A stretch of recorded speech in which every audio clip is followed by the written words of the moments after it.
आज आपण हरभऱ्याची कन्नी भाजी बनवू। किती छान अशी झालेली आहे बघा। हिरवागार असा कलर आलेला आहे आपल्या भाजीला। मी इथे वाळलेली हरभऱ्याची भाजी घेतलेली आहे बघा। ही उन्हाळ्या वाळवणातली आहे, म्हणजे हिरवी आपण भाजीची वाळू घालून ठेवते ना ती भाजी। मी इथे लसूण, कांदा, कोथिंबीर आणि ठेचा आणि 2 शिट्ट्याहून तुरीची डाळ मी इथे उकडून घेतलेली आहे। 2 शिट्ट्या करून तुम्ही अशी उकडून पण घेऊ शकता आणि अशी डायरेक्ट जर टाकली तर ती भाजी अशी ओबडधोबड शिजते। त्यामुळे आपल्याला 2 शिट्ट्या करून घ्यायची आहे, भाजी शिजून घ्यायची आहे। आणि त्या पण ती हरभऱ्याची भाजी थोडीशी अशी गरमसर घेऊन त्याने काय होईल, आपली भाजी एकदम अशी बारीक हाताने केल्या जाईल, अशी क्रंची होईल ती भाजी। अशी खरपूस भाजायची आपल्याला, कमी गॅसवर करपू द्यायची नाही बिलकुल भाजी। आणि हिरवागार असा आपल्या भाजीला कलर येतो। अशा प्रकारे आपल्याला भाजून घ्यायचे आहे साधारण 2 मिनिटापर्यंत। ती भाजी अशी गरमसर झाली की आपल्याला काढून घ्यायची आहे बघा। गरमसर झालेली आहे। आता ही भाजी आपल्याला हाताने अशा प्रकारे बारीक करून घ्यायची आहे। जेवढी बारीक होईल तेवढी आपल्याला अशी बारीक करून घ्यायची आहे। याच्यावरती जे भाजीचे असे बारीक बारीक असे देठ असतात बघा, असे काड्या छोट्या छोट्या, त्या आपल्याला अशा पूर्ण आता वेचून घ्यायच्या आहे। पाकडून पण तुम्ही घेऊ शकता, पण भाजी उडते त्यामुळे मी हातानेच वेचून घेत आहे। अशा काड्या आपल्याला काढून घ्यायच्या आहे। 2 चम्मच मी यामध्ये बेसन घालत आहे। बेसनाने काय होईल, आपल्या भाजीला छान कलर पण येईल, आपली भाजी मस्त अशी घट्टसर होईल आणि टेस्ट पण खूप छान येईल। मी इथे 2 चम्मच बेसन घालत आहे। एकदम जास्त नाही घालायचं आपल्याला, उगं थोडंसंच बेसन घालायचं आहे।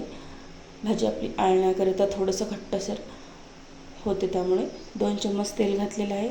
लालसर होईपर्यंत आपल्याला कांदा परतून घ्यायचा आहे यामध्ये।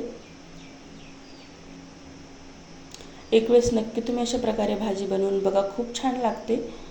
कशी वाटली ती कमेंटद्वारे नक्की सांगा। आजची रेसिपी व्हिडिओ आवडला असेल लाईक शेअर करा, सबस्क्राईब करा चॅनलला। मी यामध्ये लसूण घातला आणि कोथिंबीर घालून ते पण परतून घेऊ थोड्या वेळेस। तुम्हाला तुमच्यापर्यंत मी अशा घरगुती रेसिपी पोहोचण्याचा प्रयत्न करते, जेणेकरून तुम्हालाही पण बनवता याव्या। साध्या सोप्या सरळ आपल्या रेसिपी असतात। एक वेळेस नक्की सबस्क्राईब करा चॅनलला। मी यामध्ये ठेचा घातलेला आहे, ते पण आपल्याला परतून घ्यायचं आहे। मसाले पूर्ण व्यवस्थित अशा प्रकारे भाजून घ्यायचे आहे।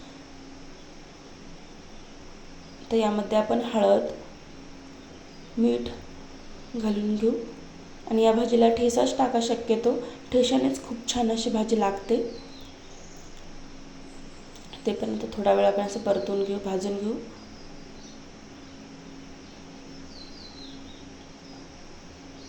तर यामध्ये आपण पाणी घालू। इथे 1 ग्लास पाणी घालत आहे।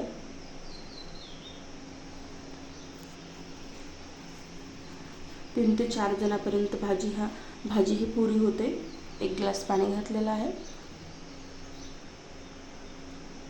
तर चला, आपण जसं बेसन ओरतो ना त्या टाईपमध्ये आपल्याला एकाच डायरेक्शनने असं फिरवायचं आहे। अशा गाठी वगैरे होत नाहीत बिलकुल। अशा प्रकारे आपल्याला भाजी ही बेसनासारखी ओरून घ्यायची आहे।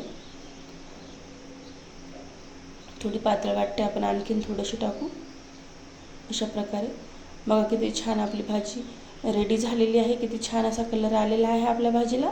ही आता अशीच थोडीशी अशी पातळ वाटत आहे, नंतर ही भाजी अशी घट्टसर होते। खूप छान ही राईससोबत, ज्वारीच्या रोटीसोबत खूप छान लागते। एक वेळेस तुम्ही नक्की बनवून बघा ही भाजी।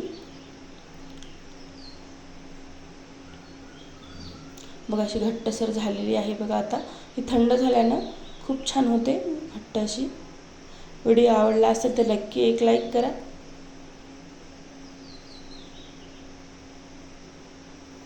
तर यामध्ये आपण डाळ टाकून देऊ।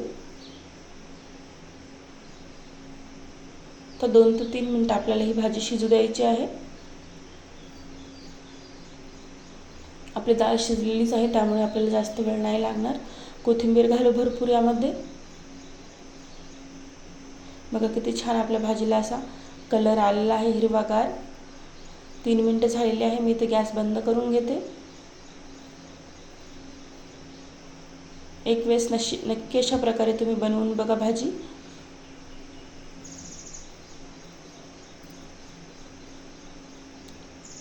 चला तर पुन्हा भेटू पुढच्या व्हिडिओमध्ये।